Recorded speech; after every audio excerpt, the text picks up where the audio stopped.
Bonjour à tous, on se retrouve aujourd'hui pour une nouvelle vidéo. Dans la vidéo d'aujourd'hui, je vais vous parler un petit peu de moi et de mon parcours.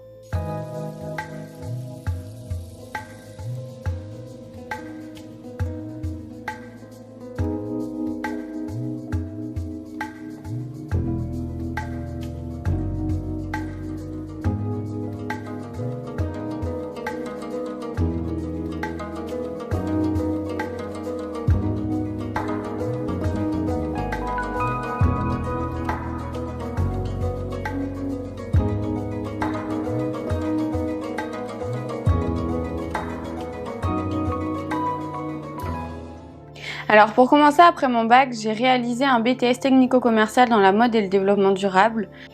Et donc lors de ce BTS, j'ai réalisé des stages.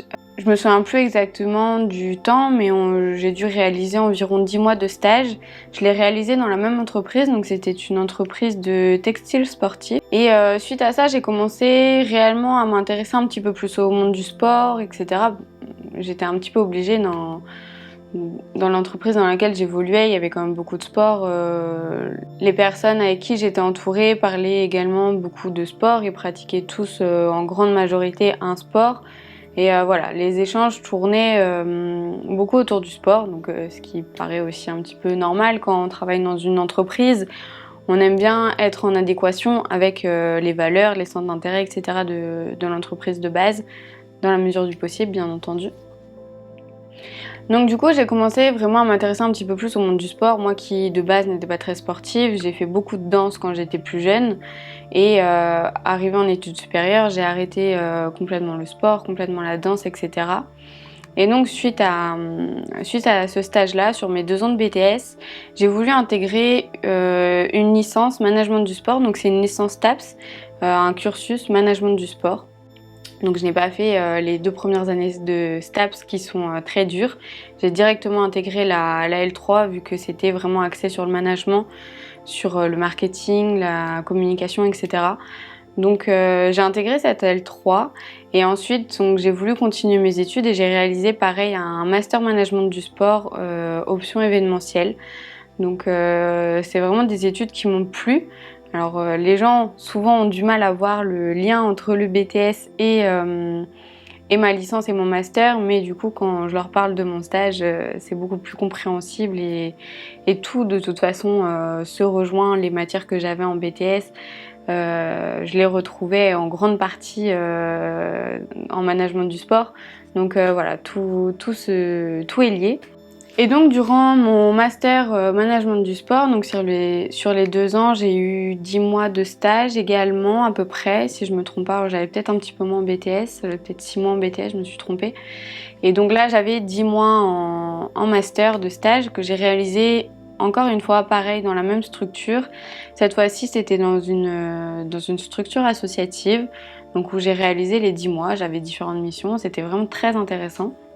Et donc à la suite de mon master, cette association m'a embauchée et donc je suis actuellement salariée chez eux en tant qu'agent de développement sportif. Donc je m'occupe de développer toute la partie sportive, on va dire, de l'association. Donc développer des nouveaux sports, des sports qu'on ne propose pas actuellement dans notre association parce qu'on est une association omnisport où on propose différentes pratiques. Donc je me charge de développer et trouver des nouvelles activités qui pourraient correspondre à ce qu'on n'a pas, qui pourraient correspondre à nos adhérents, etc. Et je m'occupe aussi de la partie partenariat. Donc je suis chargée d'aller rechercher des partenaires et de faire la relation entre les différents partenaires, etc. Au sein de l'association. Donc voilà un petit peu mon parcours très rapide. Je pense que c'est pas ce parcours-là qui vous intéresse le plus, donc je vais maintenant faire le parallèle avec le yoga. Donc le yoga, j'ai commencé à le pratiquer pendant mes études supérieures. J'ai commencé à m'y intéresser un petit peu en L3. Je n'avais pas vraiment sauté le pas d'aller pratiquer. Et j'ai vraiment sauté le pas en master. Donc en master, je me mettais beaucoup de pression, j'avais vraiment envie de réussir, je me donnais les moyens pour réussir et pour aller jusqu'au bout des choses. Et sauf que j'avais besoin, arrivé à un moment, de couper, de faire quelque chose qui allait me détendre, qui allait me relaxer, et voilà. Donc c'est comme ça que je me suis tournée vers le yoga. Donc il faut savoir qu'à partir de ma L3, j'ai recommencé à faire du sport. Donc un petit peu de course à pied, de la musculation, du renforcement musculaire, etc. Et donc cette pratique-là ne me permettait pas non plus de relâcher à 100% toutes les tensions que j'avais, tout le stress que j'avais. Ça aidait justement à évacuer, mais ça m'aidait pas à essayer de le gérer, par exemple. Quand j'étais stressée, quand voilà, j'étais un petit peu nerveuse, j'allais courir.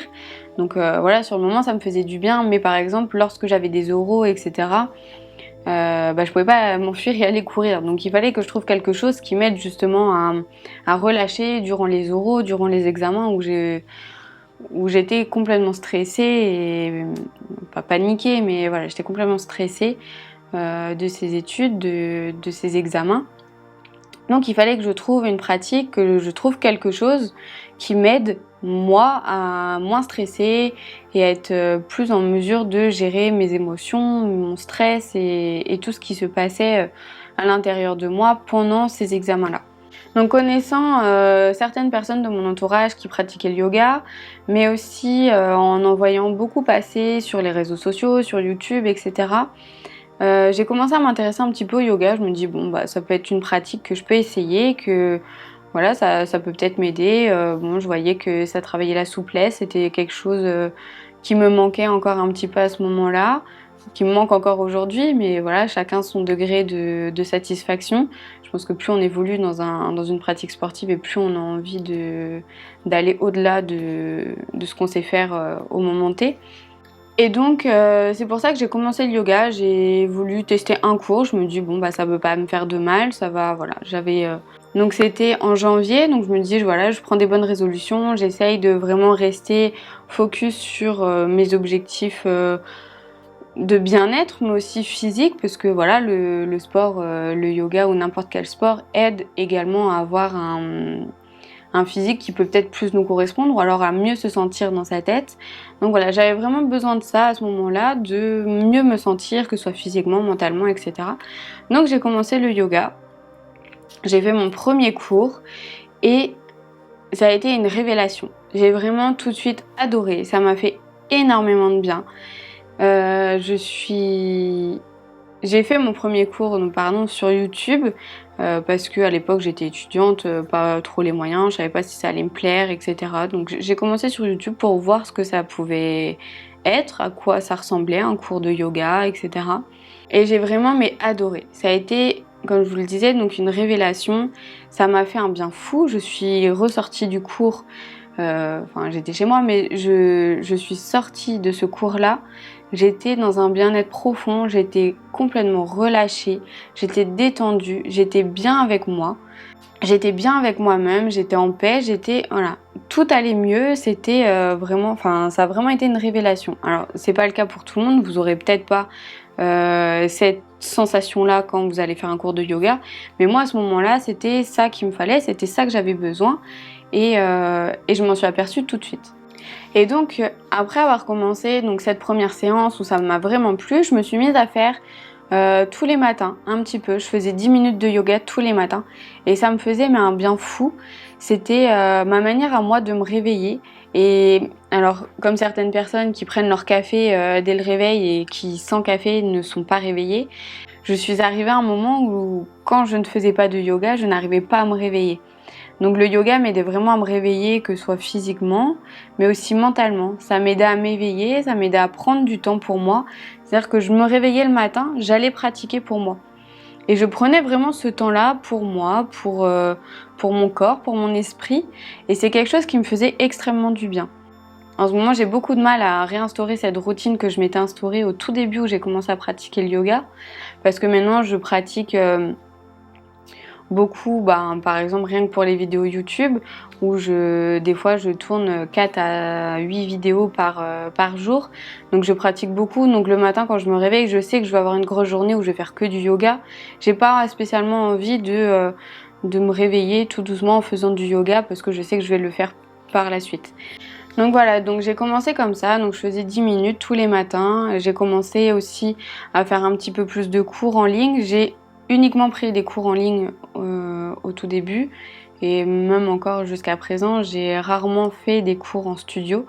C'est quelque chose qui me plaît énormément, mais à l'heure actuelle, déjà d'une, c'est pas possible.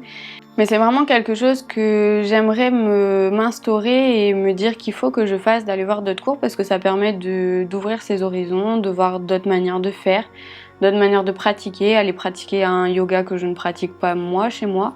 Donc un peu comment j'ai commencé, comment ça s'est passé ma relation au yoga. Donc voilà, comme vous l'avez compris, pour moi ça a été tout de suite une révélation et ça a été quelque chose qui m'a vraiment plu. Et donc 2 ans après avoir commencé à pratiquer le yoga, j'ai voulu intégrer une formation. J'ai voulu intégrer une formation pour me sentir capable de pratiquer toute seule dans un premier temps. C'est-à-dire que sans cours, je n'arrivais pas à pratiquer parce que je ne connaissais pas assez bien les bases, je n'avais pas assez de connaissances. Donc j'ai voulu faire une formation pour déjà avoir plus de connaissances sur le yoga, pour savoir pratiquer déjà moi toute seule. Et ensuite, c'était vraiment quelque chose que j'ai adoré dès le premier cours et qui perdure encore jusqu'à aujourd'hui et qui, je pense et je l'espère, va perdurer encore toute ma vie. J'avais envie de le transmettre, j'avais envie de transmettre cet aspect bien-être, voilà, cette chose qui fait que, waouh, on est bien en sortant du cours de yoga. On se sent bien une fois qu'on a pratiqué, même si c'est 10 minutes. On se sent bien parce qu'on a pris du temps pour soi, parce qu'on a eu le temps de se reconnecter à son corps et à son esprit. Donc du coup, 2 ans après, comme je vous le disais, j'ai intégré une formation. Donc j'ai intégré la formation Gérard Arnault à Paris. Je vous referai dans une prochaine vidéo un petit topo sur comment choisir sa formation de yoga pour ceux que ça intéresse. Je sais que moi, je me suis beaucoup posé de questions lorsque j'ai dû choisir la formation parce qu'il existe énormément de formations de yoga. Et ça a été très compliqué pour moi de choisir parce que je ne savais pas lesquelles étaient bien, lesquelles n'étaient pas bien, qu'est-ce qui me correspondrait le plus, etc.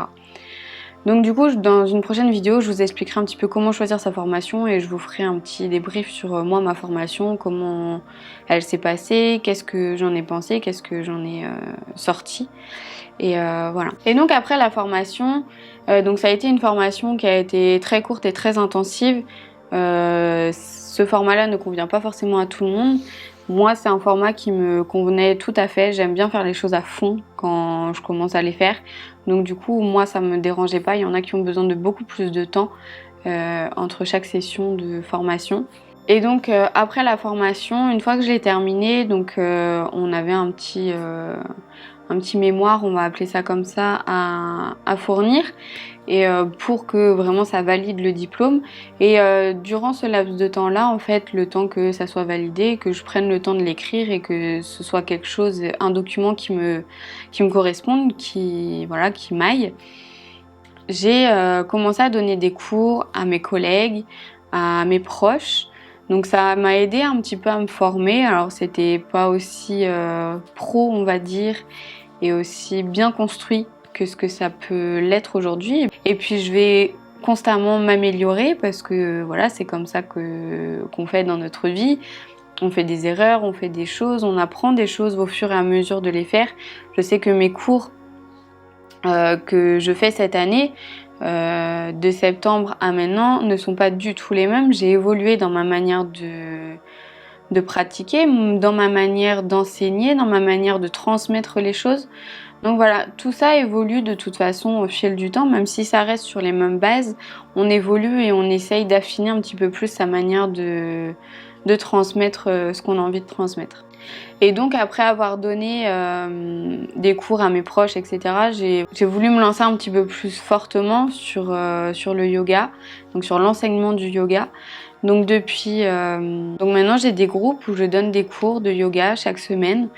Et en plus de ça, donc comme vous avez pu le voir, j'ai commencé également les vidéos sur YouTube depuis novembre. Vous pouvez retrouver 3 séances par semaine. Alors elles varient au niveau du temps, au niveau de ce que je vous propose. Des fois je vous propose comment soigner vos maux avec différentes thématiques. En général le samedi je vous propose des flows de yoga, donc c'est des séances qui sont un petit peu plus longues, un petit peu plus rythmées, dynamiques. Et là je vais commencer également à vous proposer de la méditation guidée, alors plus ou moins longue sur différents thèmes. Donc voilà, j'essaye de m'ouvrir, j'essaye de vous proposer quelque chose qui soit vraiment le plus complet possible et qui puisse correspondre à chacun d'entre vous et que vous puissiez trouver à chaque fois ce qui vous donne envie, ce que vous avez besoin. Donc la vidéo touche à sa fin, j'espère qu'elle vous a plu, qu'elle a pu vous donner un petit peu plus d'explications sur mon parcours. Et si vous avez des questions, n'hésitez pas à me les poser, que ce soit dans les commentaires juste en dessous de la vidéo, mais aussi sur les réseaux sociaux. Donc vous pouvez le voir à la fin de la vidéo, il y a une petite image qui apparaît, vous avez tous mes noms sur les réseaux. De toute façon c'est très simple, c'est Romane Laurent Yoga sur tous les réseaux, que ce soit YouTube, Instagram, Facebook. Donc n'hésitez pas à me poser vos questions si vous avez des questions. Et n'hésitez pas également à vous abonner et à cliquer sur la petite cloche pour recevoir une notification à chaque fois que je poste une vidéo. Je vous dis à demain. Namasté!